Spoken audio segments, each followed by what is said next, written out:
Biarlah segala mulut, segala bangsa, suku bangsa, segala tanah boleh memberikan segala kemuliaan bagi Tuhan hanya ketika kita tidak duduk tenang di gereja saja, tapi ketika kita mau pergi.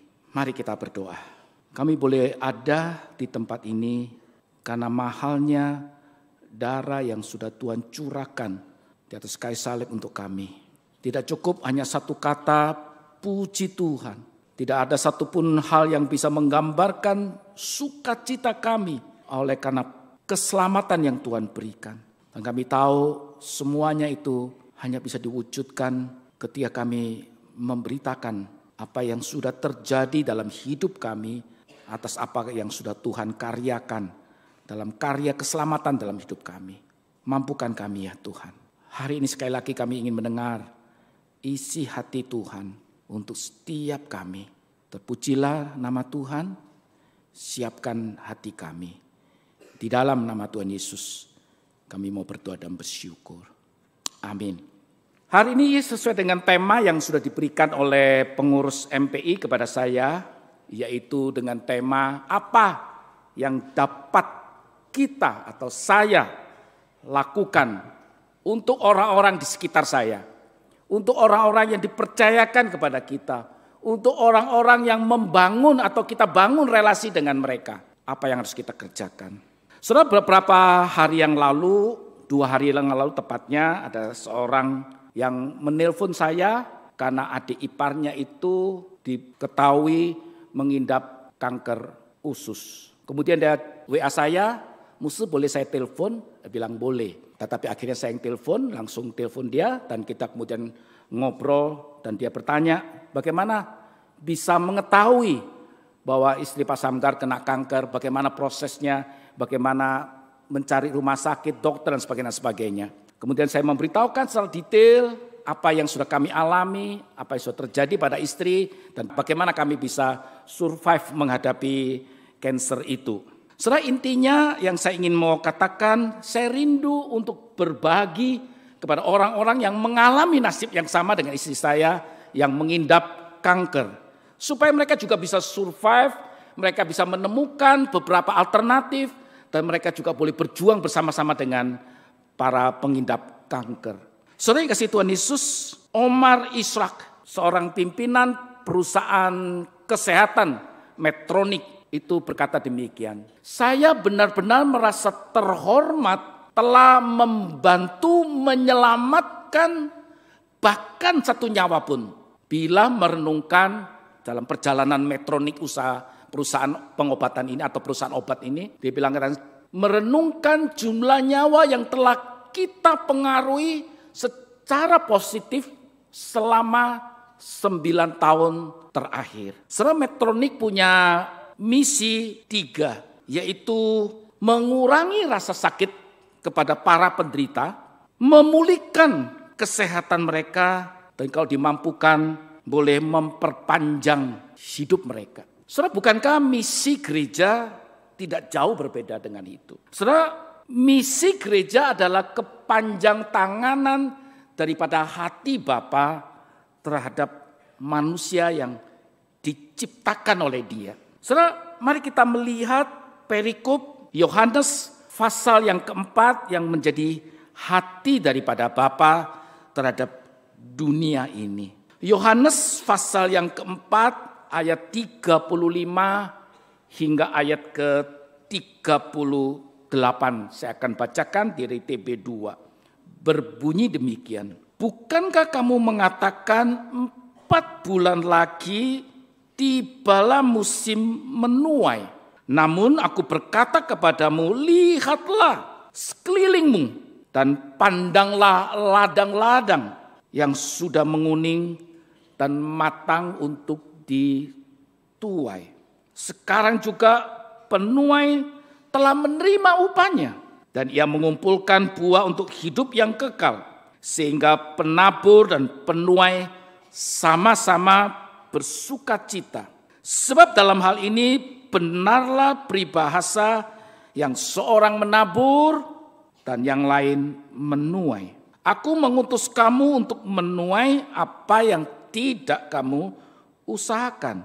Orang-orang lain berusaha dan kamu datang memetik hasilnya. Saudara, kalau gereja adalah menjadi kepanjang tanganan daripada hati Bapa, apakah Gemim Kristus Manado seperti itu? Saudara, kalau kita mengacu pada misi Gemim Kristus Manado, yaitu mengasihi Allah, melayani sesama, dan menjangkau yang terhilang. Gereja sudah memiliki misi seperti ini, begitu indah.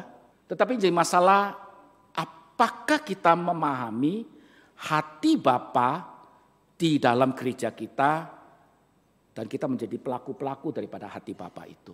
Saudara, kalau kembali kepada perikop yang kita baca di pagi hari ini, maka dalam masyarakat agraris, tabur tuai adalah sebuah aktivitas yang dipahami oleh penduduk yang menerima kabar ini.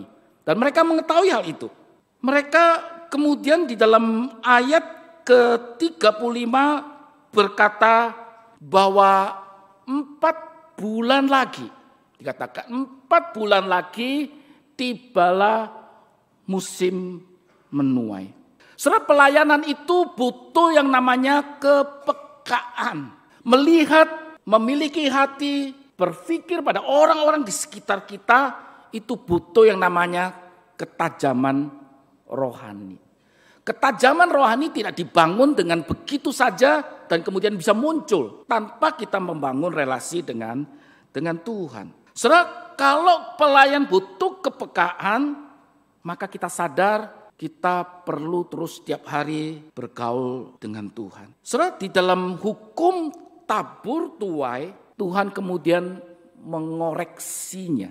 Saudara, peribahasa mengatakan 4 bulan lagi tibalah musim menuai. Dan orang-orang Yahudi memahami peribahasa ini. Mereka mengatakan tidak perlu tergesa-gesa. Santai saja. Musim waktunya akan tiba, menuai kita akan menuai. Seolah mengatakan tuaian tidak bisa dipercepat. Alam sudah mengaturnya. Hukum tabur tuai itu sudah pasti. Tetapi Tuhan kemudian membantahnya. Tuhan berkata, lihatlah sekelilingmu dan pandanglah ladang-ladang yang sudah menguning. Saudara, kalau kembali kepada konteks kita, itulah yang kemudian dilakukan oleh Tuhan Yesus. Saudara, Yesus dikatakan dengan sengaja melewati daerah yang dihindari orang. Daerah yang dibenci oleh orang-orang Yahudi. Daerah yang boleh katakan mungkin kalau kasarnya diharamkan orang-orang Yahudi itu melewati daerah Samaria. Tetapi Yesus sengaja datang ke sana. Tuhan Yesus ingin mengatakan memang benar ada hukum tabur tuai. Tetapi dalam pelayanan itu tidak mengenal akan musim. Seperti yang dikatakan oleh peribahasa orang-orang Yahudi. So menjadi luar biasa, bukannya sekedar Tuhan sengaja datang ke situ. Tapi Allah Bapa mempersiapkan. Saudara, kondisi tidak memungkinkan, tetapi ketika Tuhan bekerja, utusan daripada Bapa yaitu Yesus mempersiapkan diri, maka terjadilah apa yang tidak pernah bisa dibayangkan oleh banyak orang. Saudara, Tuhan sengaja membangun komunikasi melalui jembatan air itu. Dengan air, Yesus membangun jembatan kepada si wanita dari kota Sikar itu, dan terjadilah apa yang kemudian mereka percakapkan. Surah ayat 28 katakan, maka perempuan itu meninggalkan tempayannya di situ. Ini dalam pembicaraan. Masih ngobrol-ngobrol. Mereka belum selesai pembicaraan, si wanita itu segera meninggalkan tempayan di situ. Pergi ke kota Sikar, kota kelahirannya, dan kemudian memberitakan Injil. Karena apa? Karena sukacita penerimaan Yesus terhadap siapa dirinya telah menggerakkan dia untuk kemudian pergi ke kota Sikar itu mengajak orang-orang itu untuk melihat dan menyaksikan Sang Mesias itu. Ia maju selangkah, bukannya sekedar menerima dan mengetahui siapa Yesus, tetapi kemudian menjadi misionari dadakan. Tanpa pelatihan, tanpa ada sertifikat, tanpa mengikuti seminar ini dan itu, wanita ini kemudian pergi. Bukan hanya wanita ini kemudian pergi, tapi Tuhan juga sudah mempersiapkan kota Sikar itu. Saudara bisa bayangkan bahwa perempuan yang dikucilkan, perempuan yang dihindari, penduduk Sikar itu kok bisanya menerima berita daripada wanita Sikar ini kalau Tuhan tidak mempersiapkan hati daripada penduduk kota Sikar ini. Saudara, kita melihat suatu hal yang luar biasa, sukacita melihat tuaian itu betul-betul menguning. Padahal sebenarnya kalau dikatakan seorang penafsir, padahal wanita ini belum memutuskan untuk percaya kepada Tuhan Yesus. Tapi kalau kita melihat hati dan tindakan dia, pasti dia sudah percaya Tuhan Yesus. Belum percakapan selesai, belum pada tantangan dan panggilan, dan kemudian dia memutuskan untuk menerima Yesus. Dia sudah tinggalkan tempayan, pergi dengan segera ke kota Sikar itu. Dan yang luar biasa, hanya kepada perempuan inilah Yesus menyatakan dirinya sebagai Mesias.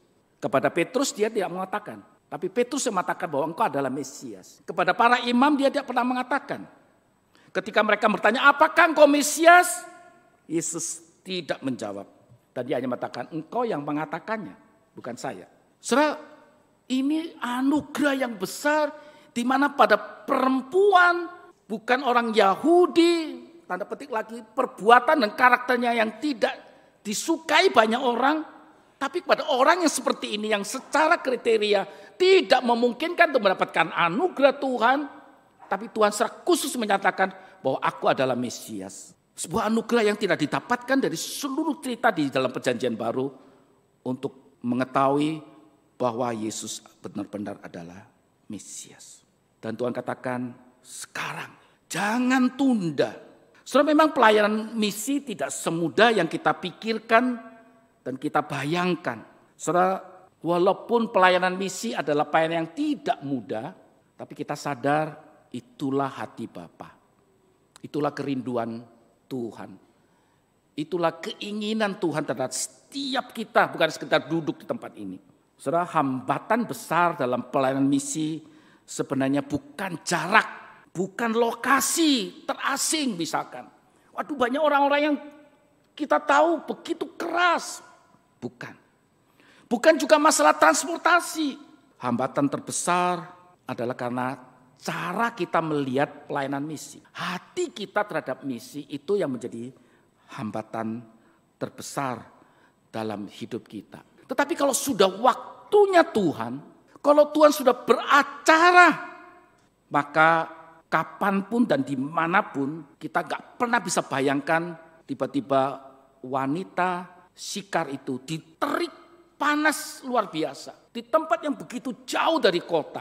Tuhan ternyata beracara dan memenangkan orang ini. Saudara, kadangkala kita terlalu takut dan kita sudah punya cara pikir yang berbeda terhadap apa yang disebut pelayanan misi. Sehingga kita kemudian tidak mau melibatkan dan menyertakan kuasa Tuhan dalam pelayanan kita. Saudara, Nikodemus yang orang gak bisa bayangkan, seorang pemimpin agama, seorang pengajar agama Yahudi, dengan diam-diam mendatangi Yesus. Di tempat yang kita nggak bisa bayangkan. Di waktu yang kita nggak bisa bayangkan. Yesus sengaja mendatangi Sakius yang di atas pohon. Saudara, kalau waktu penuaian terjadi dimanapun, kapanpun, siapapun, menjadi masalah bagaimana hati kita, cara pikir kita. Sebut saja namanya Prasetya, seorang supir taksi online, seorang Kristen biasa-biasa saja. Dan selalu dia merasa dan berpikir, saya tidak layak untuk memberitakan Injil. Saya belum waktunya untuk bersaksi. Saya belum siap karena saya banyak kelemahan. Suatu hari, di malam hari, tiba-tiba dia dapat orderan dari seorang wanita muda ketika dia lihat profil yang dia tangkap dari HP-nya. Kemudian dia meluncur ke tempat wanita ini. Kemudian wanita itu masuk, seorang wanita muda yang tenang, diam. Namun dia melihat dari kaca cermin spion dalam itu, dia melihat wanita ini matanya kosong. Perjalanan mereka sekitar 45 menit sesuai dengan tujuan yang diklik oleh si wanita itu. Suasana hening dan Prasetya itu agak canggung. Tapi di dalam hatinya seperti ada suara yang berkata, ajak dia ngobrol.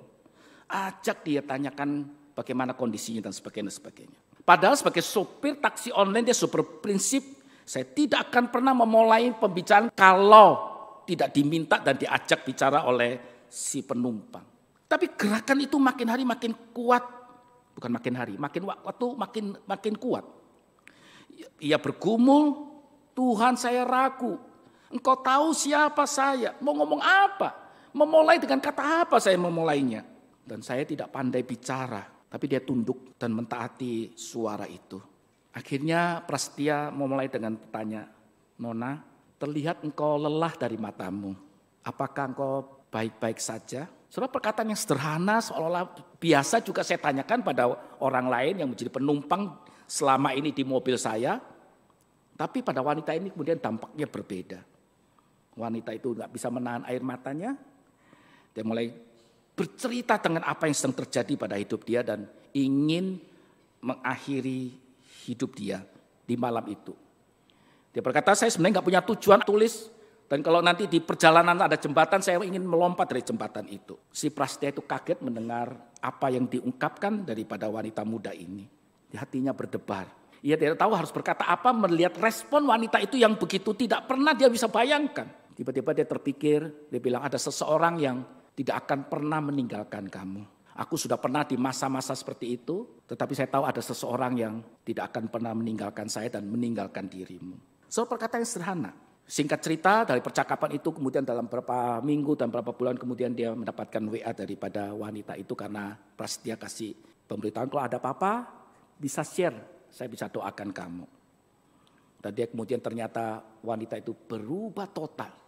Dia bilang terima kasih Prasetya, engkau sudah menjadi teman, tempat di mana engkau mengubah cara pikir saya dan rencana saya untuk meninggalkan dunia yang fana ini. Saudara, Samantha Rodriguez dalam bahan renungannya di aplikasi YouVersion, kalau saudara ketik The Mission of Missions dalam salah satu bahan renungannya di hari pertama atau hari kedua lupa saya, dikatakan demikian, bahwa misi itu seringkali kita pisahkan, kita bikin sebuah program, padahal sebenarnya misi itu adalah kehidupan keseharian kita seperti di Prasetya. Hidup sehari-hari kita. Dia melanjutkan kemudian berkata bahwa semua anak Tuhan mempunyai misi yang sama, yaitu apa? Menyembahnya. Itu berarti di mana kita tinggal, di mana kita hidup, kita itu adalah misionari. Yang membawa satu misi, yaitu apa? Semua orang boleh datang kepada Tuhan untuk menyembah dan berkata, You are my Lord, Engkau adalah Tuhanku.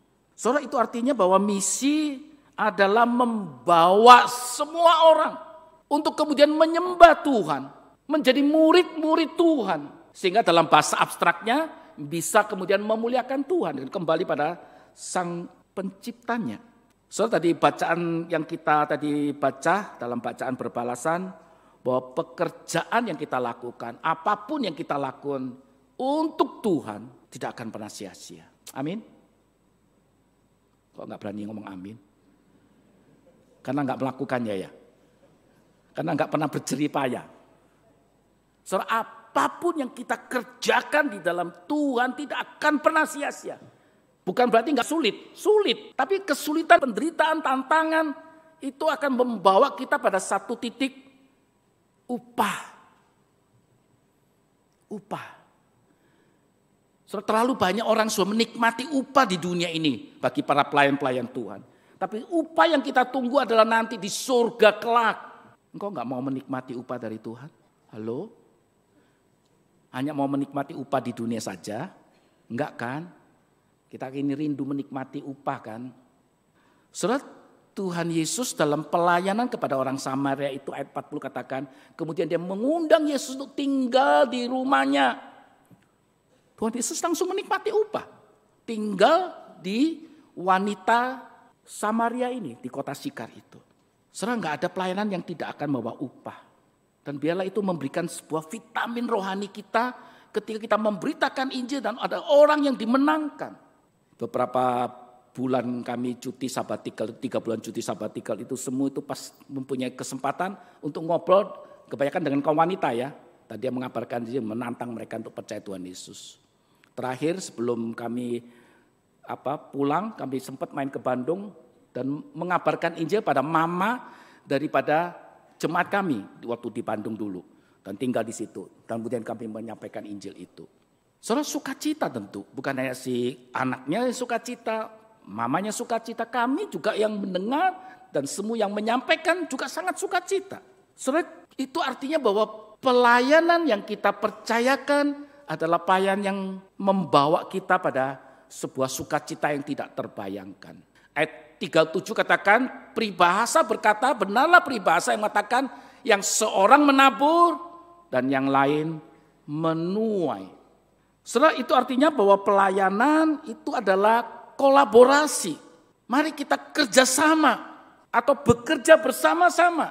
Bukan berkompetisi satu bidang dengan bidang lain. Bukan. Pelayanan misi bukan program.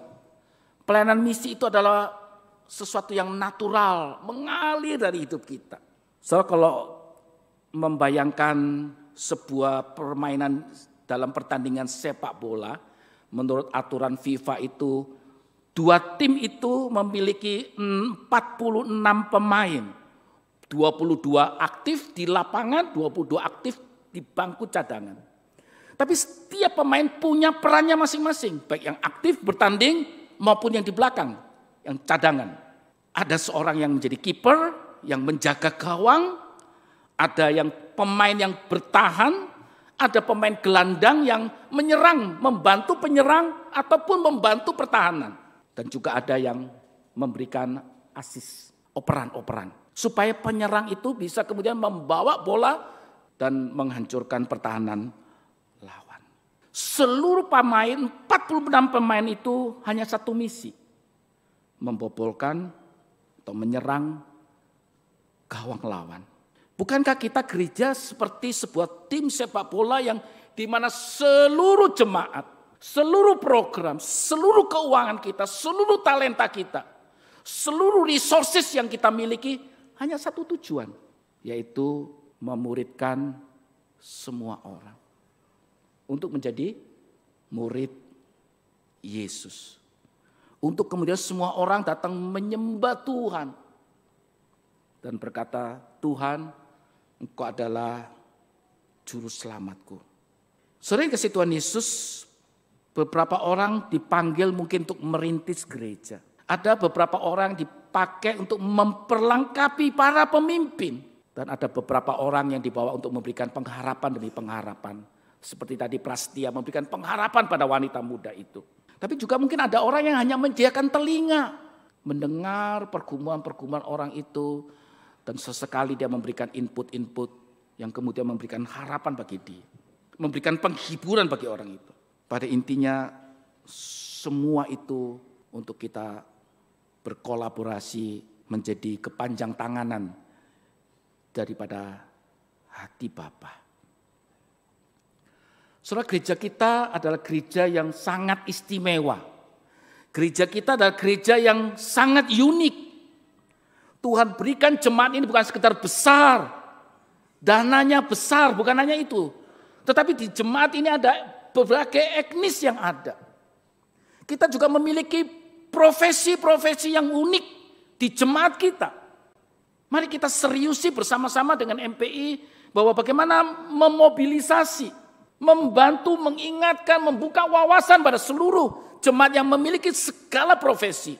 Untuk kemudian dengan hanya satu tujuan, seperti dalam sepak bola, menyerang gawang lawan untuk menangkap jiwa mereka. Buat apa kita bikin program miliatan setiap tahun? Maaf kalau jiwa itu kemudian nol. Saudara, beberapa hari yang lalu, Jumat malam kita lagi pemilihan IMUSE, dipanggil Tuhan selama-lamanya.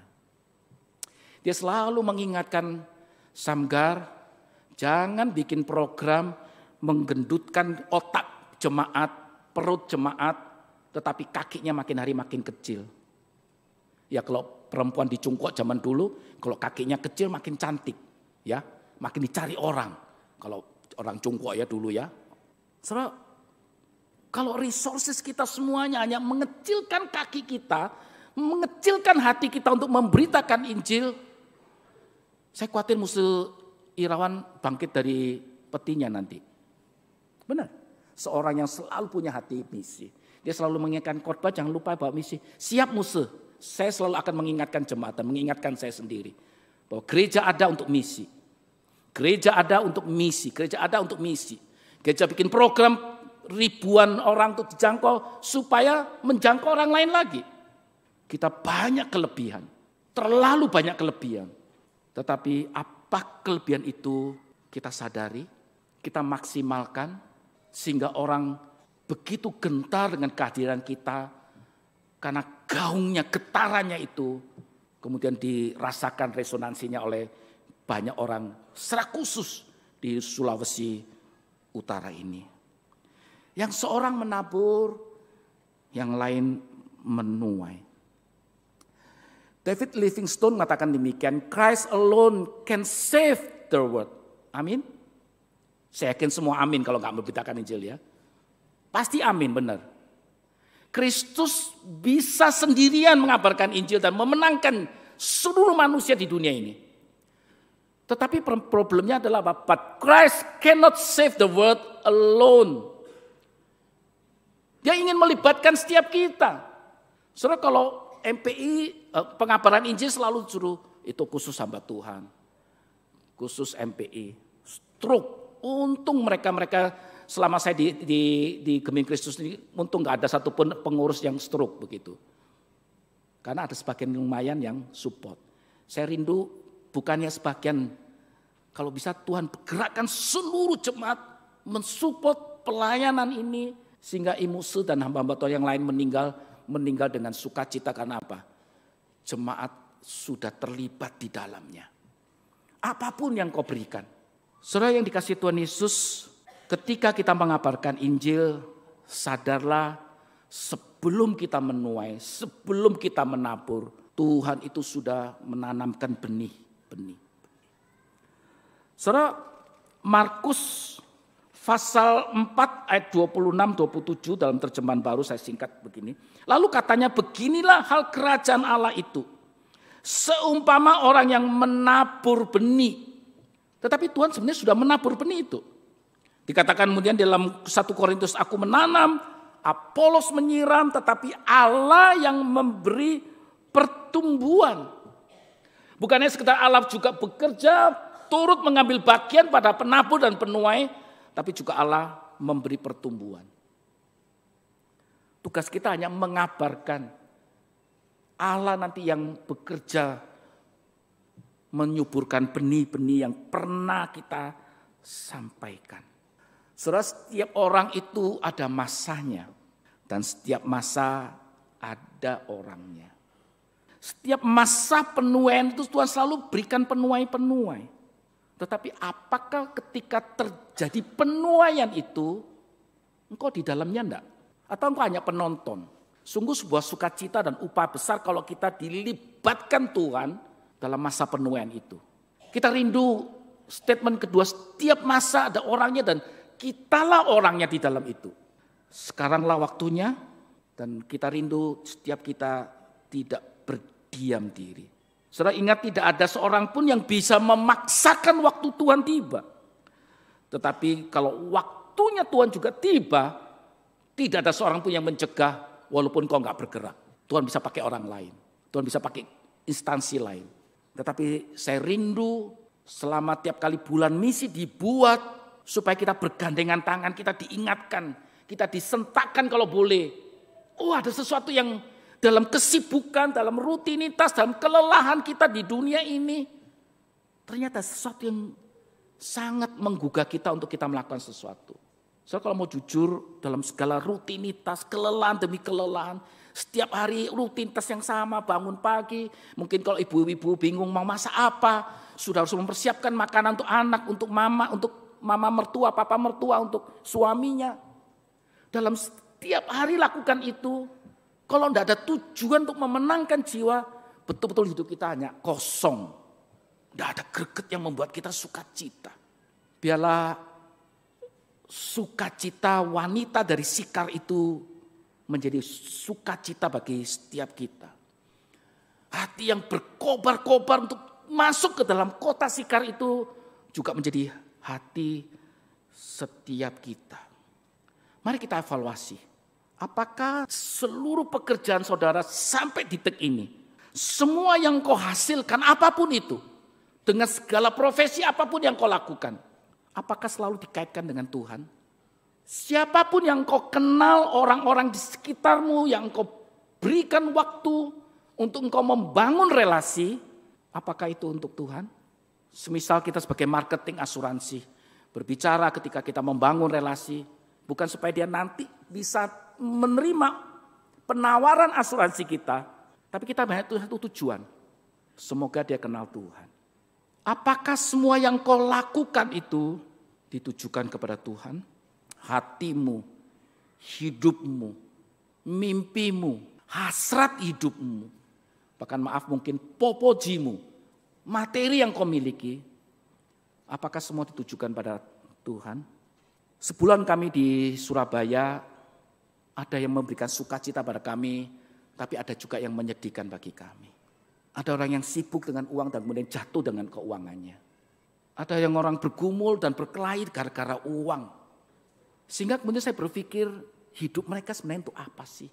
Membangun kekayaan akhirnya hanya melihat di akhir hidup mereka, uang yang mereka bangun, mereka kumpulkan, ternyata menghancurkan keluarga mereka. Saudara, mari kita mengevaluasi seluruh perjalanan hidup kita. Apakah selalu kita acukan kepada Tuhan? Kalau enggak, bukan karena saya hamba Tuhan. Kalau enggak, semua akan sia-sia. Dan kita akan mengakhiri hidup kita dengan derayan air mata. Kesedihan. Itu percuma, so terlambat. Mari kita buka mata kita, lihat di sekeliling kita. Jangan tunda. Ambil bagian kita ketika kita membangun relasi dengan siapapun. Buang waktumu untuk relasi itu hanya dengan satu tujuan. Tuhan, saya rindu, Tuhan sediakan jembatan untuk saya bisa kemudian masuk dan memberitakan bahwa Tuhan mengasihi dia, bukan mengasihi saya saja. Tuhan juga mengasihi dia. Bergandengan tangan dengan orang-orang untuk kita melakukan karya ini. Tidak bisa sendirian. Minggu lalu kami mengunjungi satu utusan dan kasihan memang putus asa. Ketika menyampaikan bisa bertahan berapa tahun ini dengan derayan mata. Dia butuh teman.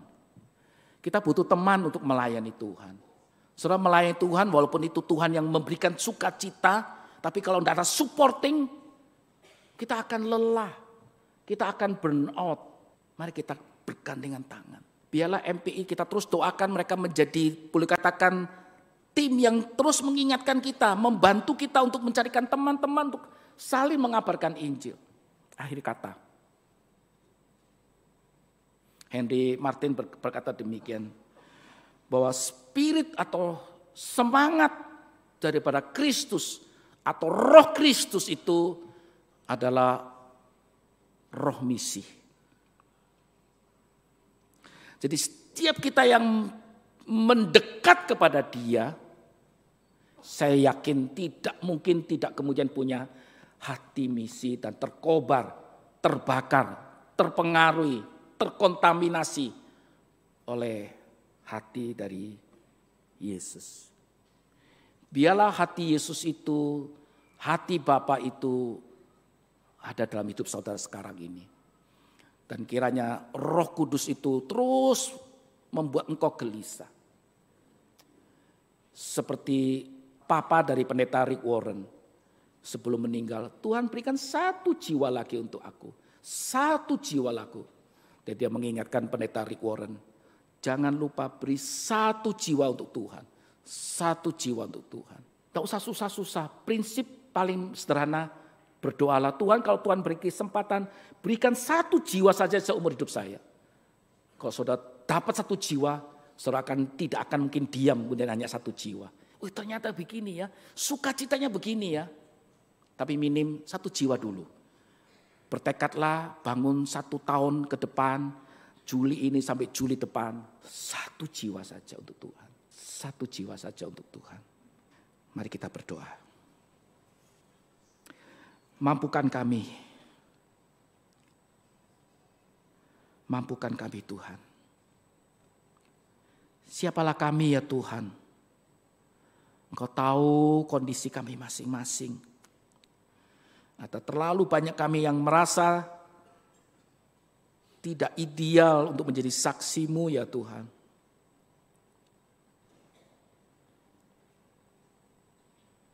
Tetapi biarlah firman Tuhan hari ini mengingatkan kami bahwa mereka jauh lebih ideal daripada wanita Samaria ini.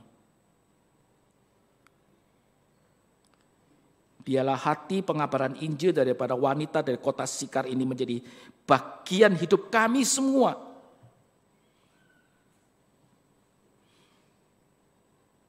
Dan biarlah itu menggoncangkan jemaat Gembim Kristus Manado. Kami tidak rindu gereja ini hanya megah, gedung megah, dengan segala sarana prasarana yang nyaman bagi jemaat. Orang banyak lihat bangga dan hebat, bukan itu yang kami rindukan. Kami rindu Engkau akan mengaku dan kemudian berkata bahwa kami menjadi orang-orang hebat karena kami menjadi kepanjang tanganan daripada hati Bapa. Bawa kami, dekatkan kami, supaya kami punya hati misi dengan segala profesi yang Tuhan berikan. Apapun yang kami kerjakan, semuanya ketika kami kaitkan dengan Tuhan, semuanya bernilai mahal. Semuanya berarti bagi Tuhan. Tidak ada sesuatu yang sia-sia apapun pekerjaan kami, ketika kami berikan untuk Engkau Tuhan. Berkati kami, siapkan hati kami. Di dalam nama Tuhan Yesus kami mau berdoa dan bersyukur. Amin.